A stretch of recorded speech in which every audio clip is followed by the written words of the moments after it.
The Lakota warrior's eyes were as hard and unforgiving as the Black Hills themselves. Dust and dried blood caked the face of the woman kneeling before him, her expensive dress torn to rags. Her caravan was a smoldering ruin behind them, her guards silent lumps in the tall grass.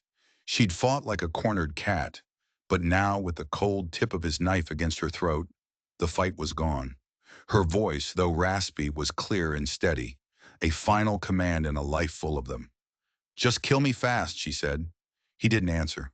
Instead, his gaze fell to the hem of her skirt. With the tip of his knife, he lifted the fabric, and he saw what they'd branded into her skin. The sun was a merciless hammer in the vast, empty sky of the Dakota Territory. It beat down on the wreck of the overland wagon, its canvas cover still sending thin tendrils of black smoke into the air. The bodies of 4 men lay scattered where they had fallen, their fancy city clothes and expensive firearms no match for the swift, silent assault. Kneeling in the dirt was the caravan's sole survivor, Abigail Hayes. Her fiery red hair was matted with sweat and grime, her hands bound tightly behind her back with a leather thong. She stared up at the man who stood over her, the leader of the war party. He was tall and lean, his body a map of old scars and new muscle. He moved with a predator's grace, his expression unreadable, carved from stone. His name was Kangji, though the white men he hunted knew him only as the Raven. Abigail had seen death before. She had orchestrated it, profited from it, and fled from it. She knew the look of a man who was about to kill. There was no pleasure in his eyes, no rage, just a quiet, methodical purpose. She knew begging would be useless. It would only grant him satisfaction. Defiance was all she had left. "Get it over with," she rasped, her throat raw from smoke and thirst. "Just kill me fast." Kangji's dark eyes surveyed her, taking in the expensive, ruined silk of her dress, the single pearl earring that somehow still clung to her earlobe, the soft, uncalloused hands that spoke of a life far from this harsh land. He had tracked this caravan for 2 days, a serpent of dust moving west from the railhead. He'd expected to find money, rifles, perhaps whiskey. He hadn't expected a woman like this, with eyes that held no fear, only a profound weariness. Her finality intrigued him. White women screamed. They pleaded for their children, for God, for mercy.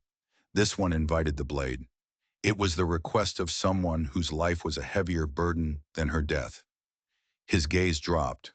A length of her fine petticoat was torn near her ankle, revealing the pale skin of her upper thigh. But something else was there, something dark against the white. It was a mark, ugly and stark. He'd seen marks like it before, on the flanks of cattle, on the wooden posts of claimed land, on the broken bodies of his own people. Ignoring her plea, he reached down, not with his hand, but with the tip of his long hunting knife. The cold steel made her flinch, the first sign of fear she'd shown. He hooked the blade under the hem of her heavy skirt, and with a single brutal motion, ripped upwards, tearing the fabric to her hip. Abigail let out a strangled gasp of shame and anger, twisting against her bonds. "No, just kill me," she pleaded, her defiance finally cracking. But Kangji wasn't looking at her as a man looks at a woman. He was looking at the brand. Seared into the flesh of her upper thigh was a symbol, a coiled rattlesnake forming a perfect circle, and in its center, the letter C. The scar was old, but its lines were hideously clear. A permanent declaration of ownership. The air grew still. The other warriors watched their leader, waiting for a sign. Kangji's face, once an impenetrable mask, now showed a flicker of something terrible and ancient. A cold fire ignited in the depths of his eyes. He had seen this exact brand only once before, burned into the door of a trading post just before its occupants were slaughtered. It was the personal seal of a monster, a ghost who haunted the plains, a man who devoured land and lives with equal appetite. Kangji withdrew his knife from her throat. He lowered his voice, the sound a low, gravelly rumble that seemed to come from the earth itself. He asked a single question, a name that was a curse on the lips of every tribe from the Platte River to the Powder. Cain. Abigail's body went rigid. The blood drained from her face, leaving her ghostly pale beneath the dirt. Her eyes widened with shock. In a new, more profound terror locked onto his. The man she thought was her executioner was something far, far more dangerous. He was a man who knew her keeper. She didn't answer with her voice. She answered with a single slow nod, a tear finally breaking free and tracing a clean path through the grime on her cheek. And in that silent, shared moment, the world shifted. He was no longer her captor, and she was no longer his victim. They were something else entirely. Survivors of the same fire, marked by the same devil.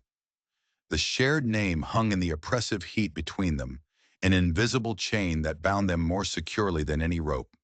Silas Kane, a man who was less a man and more a force of nature, a blight that spread across the land, poisoning everything he touched. Kangji stood, his movements deliberate, and sheathed his knife. The sudden absence of the blade at her throat was more unnerving than its presence. He gestured to one of his warriors, a young man named Chatan, and spoke a few sharp, guttural words. Abigail couldn't understand the language, but the meaning was clear. Chatan approached, cut her bonds, and then stepped back, his expression a mixture of confusion and suspicion. Abigail rubbed her raw wrists, her mind racing. Why wasn't she dead? The brand, her deepest shame, the symbol of her bondage, had somehow saved her life. It was a currency she never knew she possessed. She looked from Kangji's stoic face to the smoldering wagon. Inside a scorched leather satchel, if it had survived, was the reason she ran, and the reason Kane's men would be hunting her until the day she died. Why? She finally managed to ask, her voice hoarse. You know him. It wasn't a question.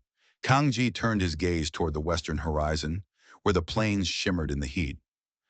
Every stone and every blade of grass in this land knows him, he said, his English precise, learned from years of trading and treaties before the world soured. His name is whispered on the wind. It is the cry of the widow. It is the silence where a village once stood. He walked over to one of the dead guards, a portly man in a bowler hat, and nudged the body with his foot. These men wore his brand too, not on their skin, on their souls. He looked back at her. You were his property. Why did you run? Abigail flinched at the word property. It was the truth, and the truth was a razor. A prized horse will still bolt if the whip stings too often, she said, her old defiance returning. And I decided to take the prize money with me. A flicker of something, perhaps respect, crossed Kangji's face. You stole from him. I took back what he stole from others, she corrected, a sharp edge to her voice. She thought of the thick leather-bound ledger, its pages filled with names, numbers, and deeds. A meticulous record of Silas Kane's empire of extortion, murder, and theft. That book was her shield and her death warrant. Just then, Kangji's attention was caught by movement on the far horizon, a small, disciplined party of riders. Their dust cloud was tight and focused. Not a war party, a posse. Kane's men. They were faster than she'd anticipated. They are coming, Kangji stated, his voice calm. He turned to his warriors, issuing a rapid series of commands. They moved with fluid efficiency, stripping the dead guards of ammunition and canteens, gathering their own spent arrows, and preparing the horses. There was no panic, only a grim sense of purpose. Abigail stood, her legs unsteady. They won't stop. They'll track me to the ends of the earth. Today, the earth ends at the Cheyenne River, Kangji said. He pointed to a sturdy-looking pony, one of the caravan's pack animals that had survived. You will ride. She stared at him, bewildered. You're taking me with you. Silas Kane killed my wife and my son, he said, the words falling like stones into a deep well. The emotionless facade finally cracked, revealing a chasm of grief so profound it seemed to suck the air from around him. His men came to our winter camp. They were looking for Yellow Rock. They found only women, children, and old men. They left only ghosts. He met her gaze, and for the first time, she saw him not as a savage warrior, but as a man hollowed out by loss. The man who led them, Kane's right hand. He carried a branding iron. He wanted to mark our land as his masters. He marked my family instead. The horror of his words washed over Abigail. She had known Silas Kane was a monster, but she had lived in his gilded cage, insulated from the bloodiest of his work. She dealt with his finances, his logistics, the clean, crisp numbers that represented countless unspeakable acts.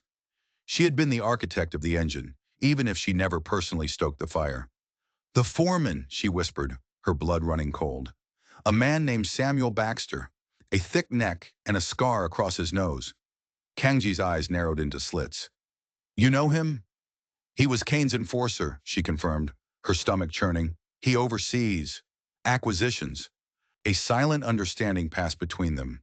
They were enemies by birth, by culture, by every law of the frontier.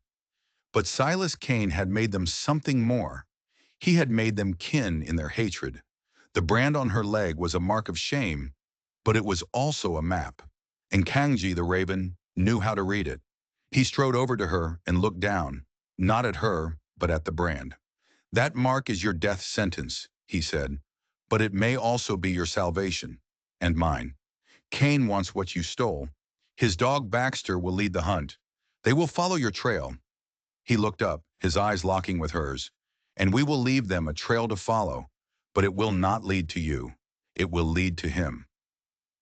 The pace Kangji set was relentless.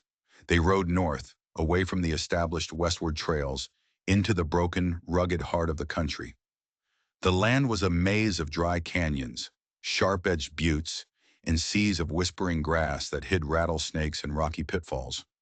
For Abigail, who had spent the last 5 years traversing the country in cushioned carriages and private rail cars, it was a brutal education. Every muscle ached. Her skin was burned by the sun and chafed raw by the rough leather of the saddle. A constant, gnawing thirst was her only companion. They stopped only when darkness made travel impossible. The Lakota warriors would melt into the landscape, setting up a camp that was nearly invisible, with a small, smokeless fire tucked into a rock crevice. They shared dried meat and water, and while the other warriors watched her with open suspicion, Kangji treated her with a detached, almost clinical curiosity. On the third night, as they sat by the fire's embers under a blanket of stars so thick it felt like you could touch them, he finally broke the silence. "Tell me about him," Kangji said. His voice was quiet, but it carried the weight of a judge's order. "Not the stories, the man." Abigail hugged her knees to her chest, the borrowed buffalo hide rough against her cheek. The physical misery was a welcome distraction from the memories he was forcing her to unearth. "I met him in St. Louis," she began, her voice a low murmur. "I was a widow. My husband, a clerk, had died of cholera, leaving me with a pile of debts and a talent for mathematics. I was working as a bookkeeper for a shipping company. Silas Kane came in one day to acquire it. He didn't bargain or threaten. He simply presented the owner with evidence of a smuggling operation the man was running, and then offered him a pittance for the entire business. The man took it, grateful to avoid the gallows." She paused, remembering the force of Kane's presence. He wasn't a large man, but he filled a room. He dressed in tailored suits. His voice was soft and cultured, and his eyes, they were the pale, flat gray of a winter sky just before a blizzard. He found me poring over the ledgers that night, correcting the cooked books. He was impressed by my efficiency. He said, "Numbers are the purest form of truth, Mrs. Hayes. They don't lie and they don't feel pity. You understand that." He offered me a job. "What job?" Kangji asked, his gaze fixed on her face. "He called me his cartographer," she said with a bitter laugh. "I didn't draw maps of land, I drew maps of power. I tracked his assets, identified his competitors' weaknesses, calculated the precise financial pressure needed to break a man, to ruin a family, to acquire a rail line or a silver mine for pennies on the dollar. I was the architect of his empire, all from a mahogany desk 1,000 miles from the blood." She described the world she had inhabited, a world of telegrams, stock prices, and leveraged buyouts. Silas Kane was a pioneer of a new kind of warfare, one fought with ink and paper. He discovered that it was cheaper to bankrupt a rancher than to fight him. He could seize a homestead with a fraudulent loan document more easily than with a gun. He was building a kingdom not just of land, but of debt. Every politician, sheriff, and judge in the territory seemed to owe him something. "He liked to collect things," Abigail continued, her voice trembling slightly as the memories grew darker. rare books, fine art, people. He saw me as a beautiful, clever object. He gave me gowns and jewels, but they were a cage. And he marked his most prized possessions. She instinctively touched her thigh. The phantom heat of the branding iron was still a vivid memory. It had happened years ago, in a wine-fueled fit of possessive rage after she had danced with a visiting senator. He'd had Baxter hold her down. He told her it was a symbol of her eternal loyalty, a secret they would share. It was the moment she knew she was not his partner, but his slave. I stayed because I was a coward, she confessed, the words tasting like ash, and because I had nowhere to go. But he grew more reckless. The numbers I managed started to be soaked in more and more blood. Then I heard whispers of what happened at a Lakota winter camp. Baxter was bragging about it. He called it clearing an account. The air grew cold. Kangji's hand tightened around the hilt of his knife. That's when I decided to run, Abigail said.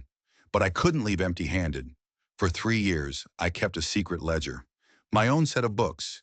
Every illegal transaction, every bribe, every name of every man he had murdered, every village he had destroyed. It's all in there. His entire empire, detailed in numbers and names. The purest form of truth. Where is this ledger? Kangji asked, his voice tight with an emotion she couldn't name. Abigail looked towards the pack pony, which was hobbled nearby. Tucked into a false bottom of a scorched leather satchel was the book. It was in my wagon. I believe it survived the fire. Kangji stood and walked to the satchel. He pulled it from the pony's back, and after a moment of searching, found the hidden compartment. He withdrew a heavy, oilskin-wrapped package. He unwrapped it carefully, revealing a thick black ledger. He opened it, but the pages were filled with columns of figures and elegant, looping script that meant nothing to him. He looked at her, the book in his hands. This is your weapon. It's a bomb, she corrected. In the right hands, a federal judge, an honest newspaper editor in the East. It could bring him down. That's why he'll never stop hunting me. That book proves he's not just a ruthless businessman. He's a traitor, a murderer, and a thief on a scale they've never seen. It's the story of how the West was truly won. Kangji closed the book, his expression grim. He understood now. She wasn't just a runaway slave. She was a saboteur. She carried the very heart of his enemy in a leather-bound book. He had thought his quest was one of simple revenge, a warrior hunting the man who had wronged him. But Abigail Hayes had shown him a different path. It wasn't enough to kill Silas Kane. He had to be erased. His legacy, his empire, his very name had to be burned from the land, just as he had burned Kangji's village. He wrapped the ledger and placed it back in the satchel. Baxter will not be hunting for a woman anymore, he said, returning to the fire. He is hunting for a ghost, and we will use this ghost to draw him into a trap.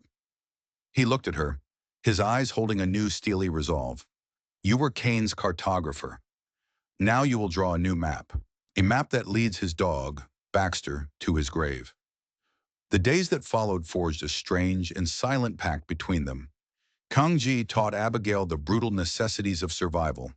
He showed her how to find water, how to read the tracks of men and animals, how to move without a sound. He gave her a knife and taught her how to use it, his hands guiding hers with an impersonal, firm touch. She, in turn, began to shed the trappings of her old life. The torn silk dress was replaced with a dead man's trousers and shirt. Her soft skin toughened and tanned. The woman who had once commanded fortunes from a desk in St. Louis was being stripped down to her essential core, a survivor. One evening, as a storm gathered on the horizon, they took shelter in a shallow cave carved into the side of a bluff. The air was thick with the smell of rain and ozone. The other warriors were out scouting the back trail. They were alone. Abigail was cleaning the rifle Kangji had given her movements now practiced and efficient. She watched him as he stared out at the darkening plains, his profile etched against the bruised purple sky. He had shared his goal, but not his heart.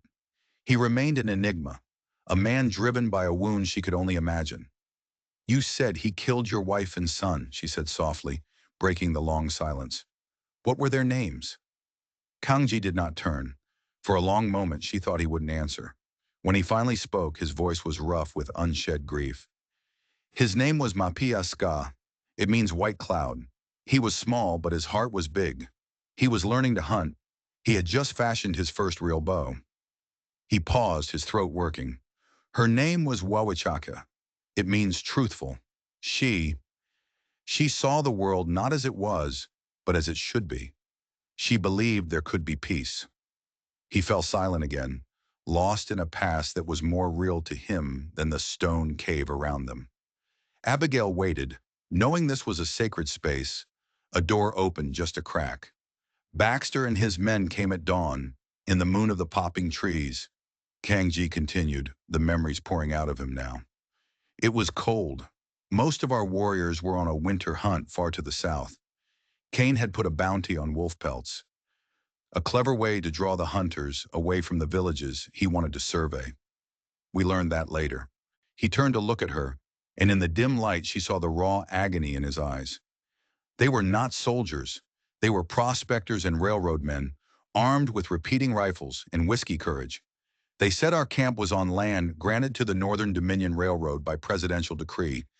They said we were trespassing. He gave a harsh, empty laugh. Trespassing on the land where my people had lived for 100 generations. Baxter had the branding iron with him. He said he was posting a notice. He shoved the hot iron against the door of our lodge. Wawichaki came out. She spoke your language well. She tried to reason with them, to tell them this was a mistake. Mapia Ska ran to stand beside her, holding his little bow. He was trying to protect his mother. Kangji's voice broke. He looked down at his hands, clenching and unclenching them, as if to contain the violence that still simmered within him. Baxter laughed. He said it was fitting that a savage should learn to read his master's name. He shoved Wowichaka to the ground. Mapia Ska fired his small arrow. It bounced harmlessly off Baxter's thick coat. The cave was silent, save for the rising wind outside. Baxter shot him, Kangji whispered. My son. He shot him, and then he turned the gun on my wife as she tried to crawl to him. He left them lying there in front of our home. His men rode through the camp, firing at anyone who moved. It was not a battle. It was a slaughter. When we returned, we found what they had left. He had avenged his family in the old way. He and the other returning hunters had tracked the men, picking them off one by one in a week-long running battle. But Baxter and the core of Kane's men had escaped, leaving a trail of bodies and a burning hatred in their wake. I am no longer Kangji, he said, his voice hardening into the familiar cold resolve she knew. That man died with his family. Now I am only a vessel for their memory, a promise I made to their spirits that I would not rest until the man who signed their death warrant, Silas Kane, and the dog who carried it out, were both wiped from this earth. Abigail's heart ached for him. Her own suffering felt pale and selfish in comparison. She had lost her freedom, her name. He had lost his entire world. She thought of the ledger, her weapon of numbers and ink. It seemed so sterile, so civilized compared to the primal justice he sought. The ledger can ruin him, Kangji, she said, her voice filled with a new conviction. But it won't kill Baxter, and it won't put a knife in Kane's heart. Your way, my way, he said, looking at her. Maybe they are two halves of the same arrow. A new understanding passed between them. It was not friendship, not yet. It was the grim recognition of fellow soldiers in a war no one else knew they were fighting. He was the spear, and she was the map. He had the strength and the skill. She had the knowledge. Separated, they were merely survivors, haunted by the past. Together, they could become hunters. Tomorrow, Kangji said, his voice steady again. The storm within him quelled for now. We stop running. We find a place to make our stand. You will use that book to tell me where Baxter will be, and I will be waiting for him. They made camp in a region of treacherous badlands known to the Lakota as the Boneyard.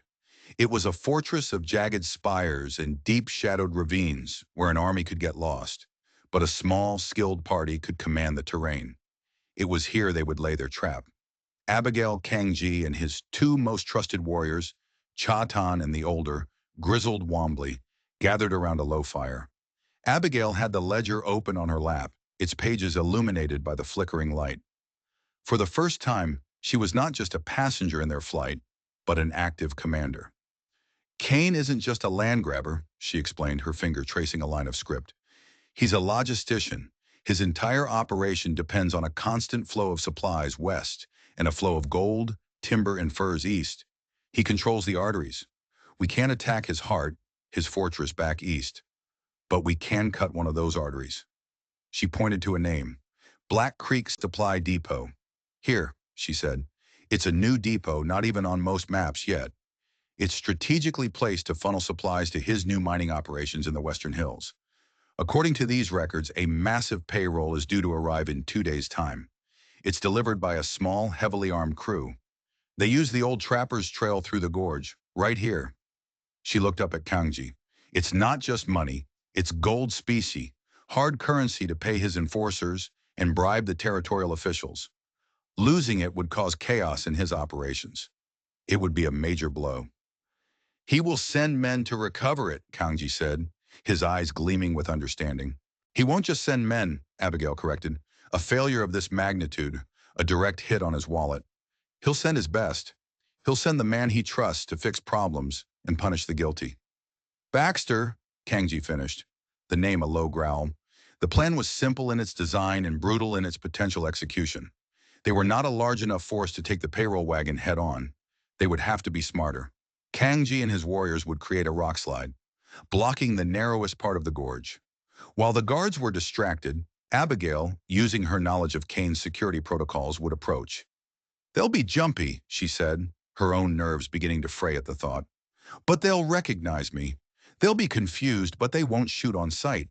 They've been ordered to bring me back alive. That will be their mistake. The next 2 days were a blur of preparation.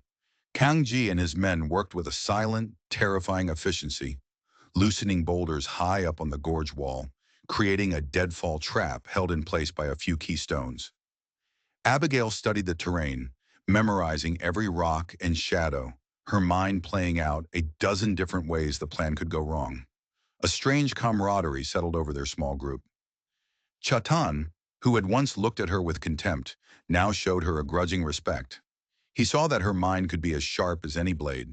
Wombly, the old warrior, even shared a piece of his tobacco with her, a quiet gesture of acceptance. They were no longer just Kangji's warriors and his white captive. They were a single unit with a single purpose. On the morning of the 3rd day, the lookout signaled. A dust cloud was approaching from the east. It was time. Abigail's heart hammered against her ribs. She was dressed in the clothes of one of the dead guards from her caravan, a rifle clutched in her hands. Kangji placed a hand on her shoulder. His touch was firm, steadying. "You are not the woman I found by the burning wagon," he said. "Remember that." She nodded, took a deep breath, and made her way down to the trail to take her position. Kangji and the others disappeared into the rocks above, becoming one with the landscape. The payroll wagon, a heavy iron-reinforced stagecoach pulled by 4 strong mules and flanked by 6 outriders, rumbled into the gorge. Just as it reached the designated spot, a sharp crack echoed from the cliffs above, the sound of a single, well-aimed rifle shot shattering one of the keystones. With a deafening roar, tons of rock and earth cascaded down, blocking the trail ahead in a massive, impassable heap. The outriders cursed, pulling their horses up short. The men on the coach leveled their rifles, their eyes scanning the silent cliffs. This was her cue. Abigail stepped out from behind a boulder, her rifle held loosely at her side. "Hold your fire!" she yelled, her voice echoing in the sudden silence. The guards swiveled, their rifles instantly trained on her. Their leader, a hard-faced man with a drooping mustache, squinted. "Mrs. Hayes? What in God's name?" "There's an ambush ahead," she said, improvising with the lie they had concocted. "My escort was hit. I barely escaped. They're Lakota, a whole war party." The men exchanged nervous glances. Her story was plausible. Her presence, however, was a shock. They had orders about her. "The boss wants you back, ma'am," the leader said, lowering his rifle slightly. "Alive. We're to take you in." "Fine," she said, taking a few steps closer. "I'll come with you, but you need to get that gold out of here. They'll be on us any minute." Her proximity had the desired effect. They were focused on her, on the bizarre fact of her appearance, their discipline momentarily broken by confusion. And that was all Kangji needed. An arrow hissed out of the silence from above, striking the lead guard in the throat. He gurgled, dropping his rifle, and slid from his saddle. Before a second shot could be fired, Kangji, Chatan, and Wambli descended from the rocks like avenging spirits. They were not a war party making noise and showing force. They were executioners. Kangji landed behind the coach, his knife flashing, and the two men on top tumbled off without a sound. Chatan and Wambli engaged the outriders. It was a whirlwind of sudden, brutal violence. The canyon echoed with a few frantic gunshots, but it was over in less than a minute. Abigail stood frozen, the rifle trembling in her hands, the smell of gunpowder and blood thick in the air. Silence descended once more, broken only by the nervous stamping of the mules. Kangji walked over to the strong box on the back of the coach. It was locked with a heavy padlock. He looked at Abigail. "There's a key," she said, her voice shaky. "The crew leader wears it on a chain around his neck." Kangji retrieved the key and opened the box. Inside, stacked in neat rows, were gleaming gold coins and bundles of banknotes. The artery was cut. He took out a single coin and tossed it to her. She caught it instinctively. It was heavy, cold, the price of men's lives. "Now," Kangji said, his eyes scanning the back trail from which they came, "we wait for the wolf to come sniffing for his lost bone." They dumped the bodies in a shallow ravine, hid the wagon and mules, and took the strongbox deep into the boneyard. They left behind just enough evidence, a dead horse, a broken wheel, and a single distinctive Lakota arrow, to tell a story designed to be read by one man. And they knew Samuel Baxter would be coming soon. For 3 days they waited. The tension was a living thing, a coiled snake in the center of their camp. Kangji spent his time in silent meditation, sharpening his weapons and his focus until both were razor thin.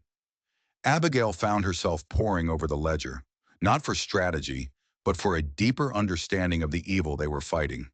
The names and numbers were a litany of ruined lives, each entry a tombstone. She saw her own elegant handwriting and felt a fresh wave of shame. This was a stain she could never wash away.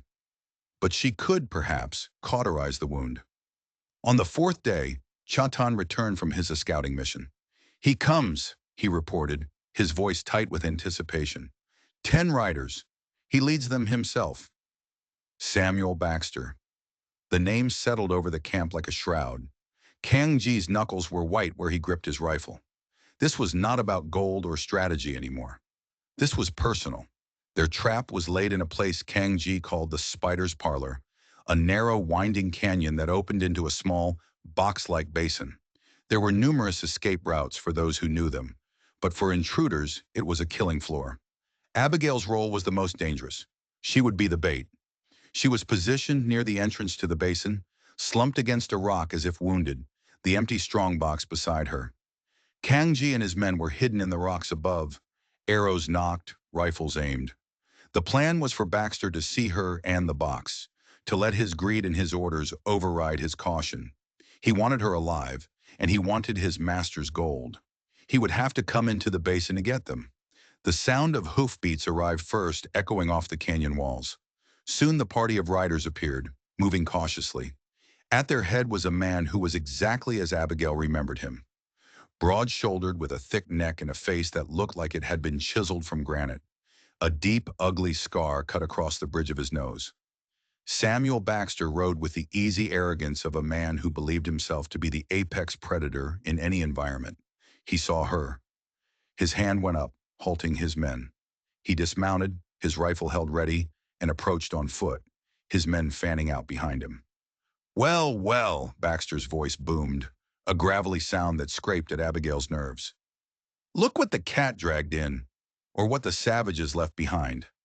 I gotta say, Mrs. Hayes, you've led us on a merry chase." Abigail pushed herself up weakly, playing her part. "Baxter," she coughed, They took the gold, killed the whole crew." Baxter's eyes flicked from her to the empty strongbox, then scanned the silent, watchful rocks around them. He was no fool. He was cautious. "And they just left you here?" he sneered. My. Must have been your lucky day." He took another step closer, his eyes cold and devoid of any pity. "The boss wants his book back, Abigail, and he wants you." He's got some new ideas for your retirement. The threat was clear and vile. Abigail felt a tremor of fear, but she met his gaze. The book is gone, same as the gold. Baxter chuckled, a low, ugly sound. I don't believe you. You're too smart to lose your only ace. Now you're going to tell me where it is, or we're going to get reacquainted with that branding iron. Maybe a matching mark on the other side. It was the opening Kang Ji had been waiting for. Baxter was close, focused on her, his guard lowered by his own sadism. The first arrow was a blur. It struck the man to Baxter's right, punching through his chest with a sickening thud. Before the man even hit the ground, Kangji's rifle cracked from the cliffs above. The shot was a miracle of marksmanship. Not aimed at Baxter, but at the rifle in his hands. The bullet struck the wooden stock, shattering it and sending painful splinters into Baxter's grip. He roared in pain and surprise, dropping the useless weapon. Chaos erupted.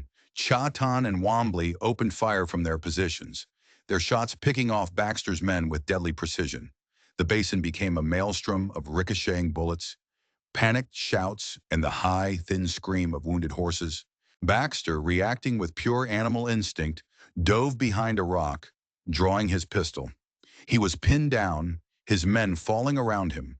He had walked straight into a perfectly executed ambush. Abigail scrambled for cover as bullets whizzed past her. The carefully planned trap had devolved into a desperate firefight. Two of Baxter's men, hardened killers, had found cover and were laying down suppressing fire, giving their boss a chance. Then she saw him. Kang Ji. He was no longer on the ridge. He had descended, moving from rock to rock with impossible speed and silence. His knife in one hand, a tomahawk in the other. He was not a soldier fighting from a distance. He was a spirit of vengeance, closing in to deliver the final blow himself. One of the remaining gunmen suddenly cried out, his firing cut short as Wombly's arrow found its mark. The other turned to see where the threat had come from, and in that moment of distraction, Kangji was upon him. It was swift, brutal, and silent. Now only Baxter remained. He crouched behind his rock, firing his pistol wildly toward the cliffs. "Come on, you red-skinned coward," he bellowed. "Face me." "I am not the coward here," a voice said, seemingly from right behind him. Baxter spun around, his eyes wide with shock. Kangji stood there, not 10 feet away. His face was a mask of cold fury. He held no rifle, only the tomahawk.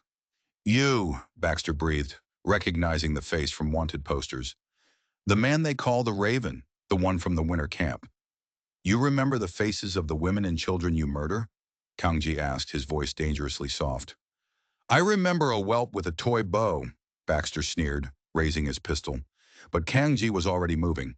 He threw the tomahawk not at Baxter's head, but at his gun hand. The heavy blade spun end over end, the sharpened pole striking Baxter's wrist with a sickening crunch of bone. The pistol flew from his numb fingers. Baxter screamed, clutching his shattered wrist. He was disarmed, his men dead, his bravado gone, replaced by a primal fear. He stared at the Lakota warrior advancing on him, knife in hand. "My son's name was Mapia Ska," Kangji said, his voice a low whisper that was more terrifying than any shout. He was closing the distance slowly, deliberately giving Baxter time to savor his terror. "My wife's name was Wawichaka." He lunged. The fight was short and one-sided. Baxter was strong, but he was a bully and a brawler. Kangji was a warrior fueled by years of grief and rage. He moved like a phantom, his knife a blur of silver. Baxter's screams echoed once off the canyon walls and then were abruptly silenced. Kangji stood over the body, his chest heaving, the blood of his enemy on his hands. He looked up at the sky, his face unreadable. He had fulfilled half of his vow. The dog was dead, but the master still lived. Abigail emerged from her cover, her rifle held at her side. The basin was still, the air thick with the metallic scent of blood. The battle was over. Kangji looked at her, and she saw that the fire in his eyes had not been quenched. It had only been focused. "One down," she said quietly. Kangji nodded, wiping his blade on the dead man's shirt. "Now," he said, his gaze turning eastward, toward the heart of the empire he could not see but could feel, like a sickness on the land. We go after the head of the snake. Killing Baxter did not stop Silas Kane. It only made him bleed, and a wounded predator is the most dangerous kind. Word reached them through traders and trappers of the fury that had descended upon the territory. Kane had doubled the bounties, hired every ruthless gun-for-hire from Deadwood to Dodge City, and put the fear of God into every territorial official on his payroll. The hunt for Abigail Hayes and the renegade Raven became a relentless, scorched earth campaign. But they were hunting ghosts. Kangji, with Abigail's strategic insights, stayed one step ahead. They used the ledger like a holy book, predicting Kane's supply routes, his payrolls, his plans for expansion. They became phantoms of the plains, striking at his assets, freeing indentured laborers from his mines, and arming disgruntled homesteaders he was trying to starve out. They weren't just running anymore.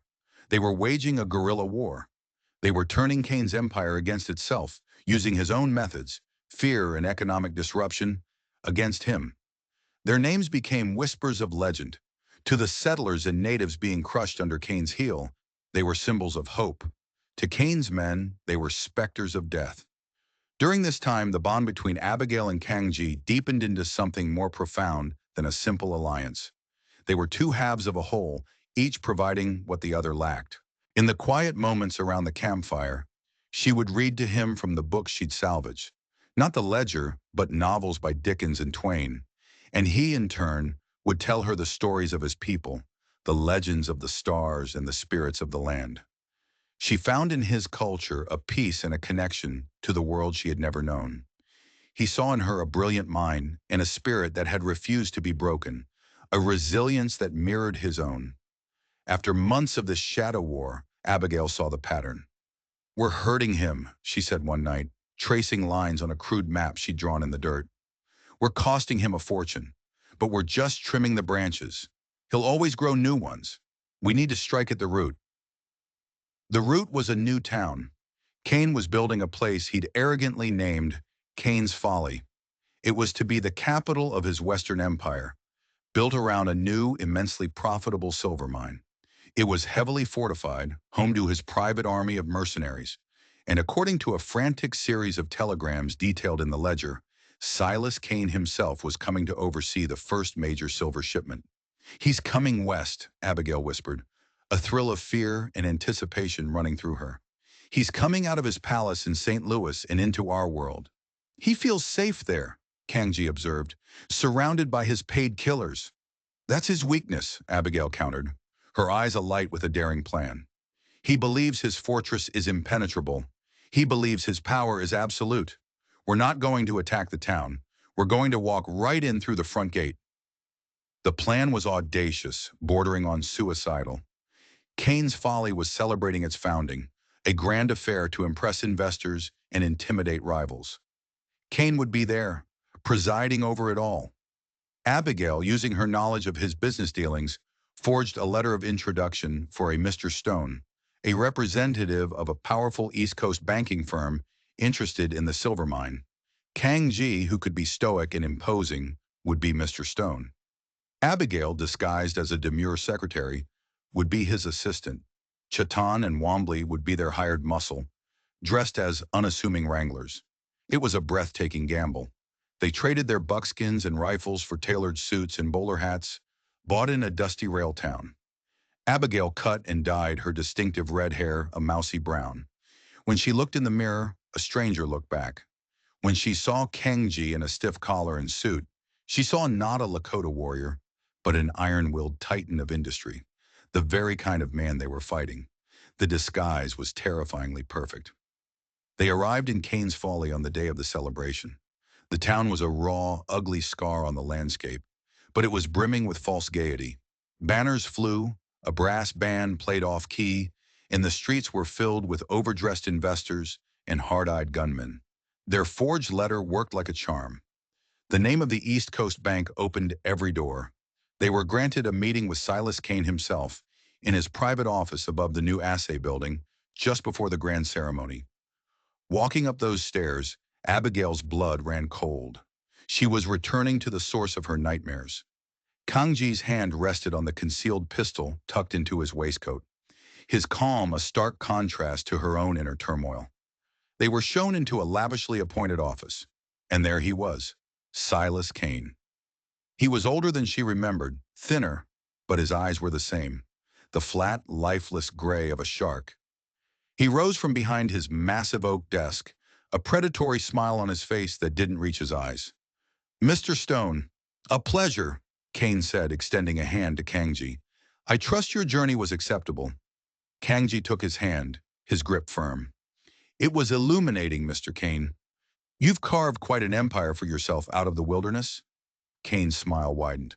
"The wilderness provides for those bold enough to take what they want." His eyes then fell on Abigail. He squinted, a flicker of recognition, a predator catching a familiar scent. "And you, my dear, have we met?" This was the moment. Abigail met his gaze, and for the first time in years, she didn't flinch.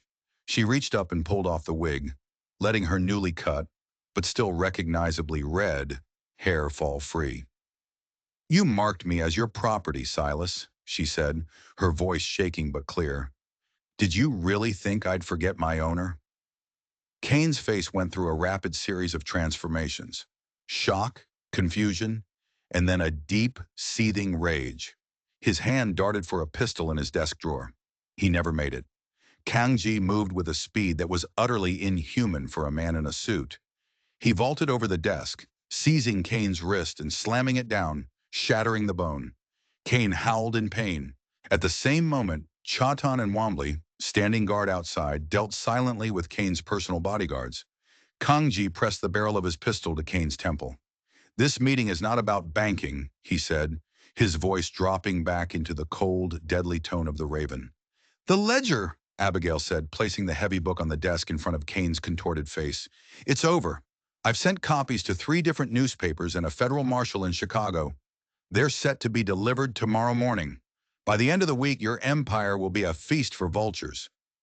Kane stared at the book, then at her, his face pale with sweat and fury. "You foolish girl," he hissed. "You've ruined us both." "You were ruined the day you put your brand on another human being," she retorted. Kangji pushed her back gently. "This is not your fight anymore, Abigail. This is mine." He leaned in close to Kane, his voice a venomous whisper. "You sent a dog named Baxter to my home. He murdered my wife, Wowichake, and my son, Mapiaska. You signed the order." Kane's eyes widened in a flicker of memory. The squatter village. A business expense. The words sealed his fate. The cold fury in Kangji's eyes became a white-hot inferno. He didn't shoot him. That was too quick. Too clean. He dragged the screaming, pleading Silas Kane from the office and out onto the balcony overlooking the town square, where the celebration was in full swing. The music stopped. Hundreds of faces turned upward. They saw their great benefactor, the town's founder, held helpless in the grip of a man they thought was an investor. Kangji looked down at the crowd, at the empire of greed and fear Kane had built. And then he looked at Kane. He did not give a speech. He did not declare his reasons. He simply administered the justice of the plains, the justice Silas Kane had dealt out 100 times from the shadows. His knife flashed once, quick and deep. Silas Kane's body tumbled over the railing and landed in the dust of the town square that bore his name, a broken puppet whose strings had finally been cut. Silence, then chaos. Kangji, Abigail, and the others fought their way out of the town, not as assassins, but as legends, leaving the serpent's den to devour itself in the power vacuum they had created. They rode out into the open plains, leaving Kane's folly to its fate, the ledger's truth now an unstoppable firestorm about to sweep across the nation. They had not just killed a man, they had killed an idea. And as they rode toward the setting sun, free for the first time, they knew the world would never be the same. So ends the story of Abigail Hayes and the warrior known as Kangji. Their journey was not simply one of revenge. It was a story forged in the crucible of the American West, a tale of 2 worlds colliding to fight a common evil. They proved that justice isn't always found in a courtroom, and that the deepest wounds can sometimes forge the strongest bonds. Their tale reminds us that history is not just written by the powerful, but also by the ghosts they create, by the survivors who refuse to be broken. What became of them? Some say Abigail went east, using her formidable mind to help build a more just world, while Kangji returned to his people, a leader who had faced the white man's devil and won. Others whispered they rode together for years, shadows on the plains, guardians against the darkness that always threatens to swallow the frontier. Their story is a testament to the enduring power of the human spirit. If this story from the heart of the Wild West resonated with you, please consider hitting that like button and sharing it with someone who appreciates tales of grit, justice, and unlikely heroes. And be sure to subscribe and turn on notifications so you don't miss our next journey into the forgotten corners of history. Thank you for listening.